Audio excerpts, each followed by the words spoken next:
Hi. Wow, can you believe it's week 4 already? This is a really important week because we're talking about developmentally appropriate practices, which we refer to under acronym DAP, D-A-P. This is really everything that engulfs what early childhood is really about when we're planning curriculum for young children. We need to understand what is DAP and what is our responsibility in carrying that out. So our objectives for this week are to really look at DAP, and there's 3 considerations when we look at things that are developmentally appropriate. So the first consideration is when we're planning strategies and lessons for children, are they age appropriate for their developmental level? The second consideration is, are they individually appropriate for children within that age group? So we can't lump children together and say if they're 4-year-olds, they're all going to be developmentally at this particular stage, because we know that there's many variations and children grow and develop at their own rate. So we're looking generally at their age group, but then we're going to start looking individually. Where is each child at, and what can we do to help them develop and grow from wherever they are starting from at that point? And then the third consideration, which sometimes I feel gets kind of put in the background, is that we also need to think about what is culturally appropriate practices for children based on the context of each child's life. So when we talk about culture, when we talk about young children, we're not talking about ethnic, geographic kind of culture. What we're talking about is what are the behaviors, plans, attitudes, practices in that child's own family unit. So however that child is being raised, how is that affecting that child's development? And we need to learn about each child's culture, and then we need to be able to plan and develop activities that will be culturally appropriate for them.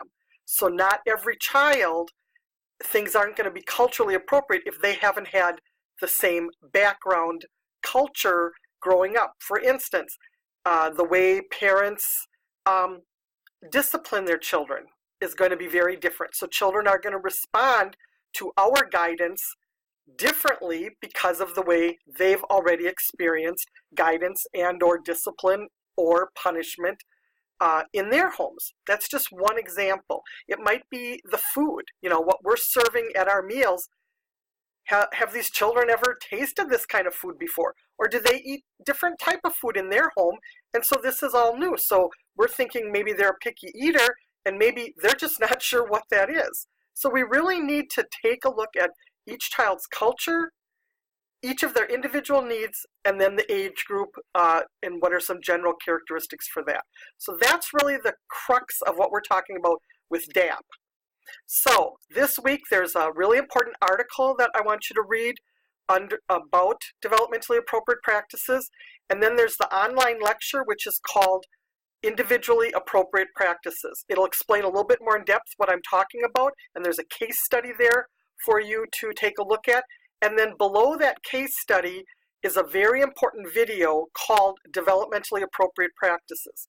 I'd like you to watch that video and then think to yourself, as a teacher, how do I measure up with the interactions that I have with children in my classroom? Are they developmentally appropriate?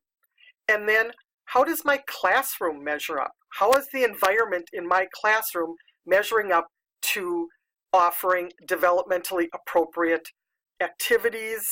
The environment, the way it's set up, is that developmentally appropriate?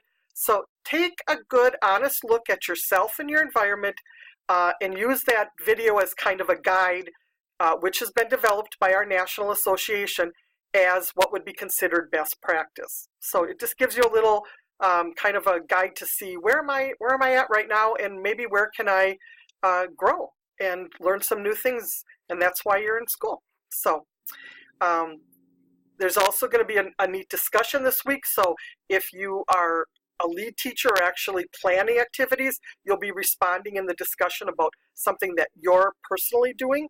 Or if you're not, if you're an assistant teacher or coming in as a volunteer and you're doing just more helping with activities, then you can respond to what you see the lead teacher doing. So it's either something you've observed or something you're actually doing yourself.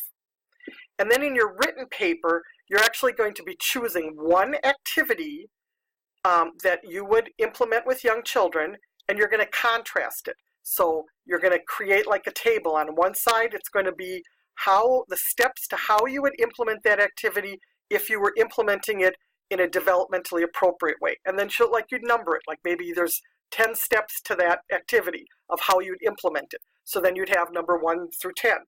Then you're going to contrast that on the other side with how would you do that exact activity, but if you were doing it in a developmentally inappropriate, so we call that DIP, D-I-P, developmentally inappropriate way, how would that same activity look? So you're going to contrast, and then you'd have 10 steps there if you had 10 steps on the other side, and you're going to contrast one particular activity, and that's your assignment for the written assignment. So any questions, make sure you reach out to me. Have a great week, and please remember to watch that video. Thanks.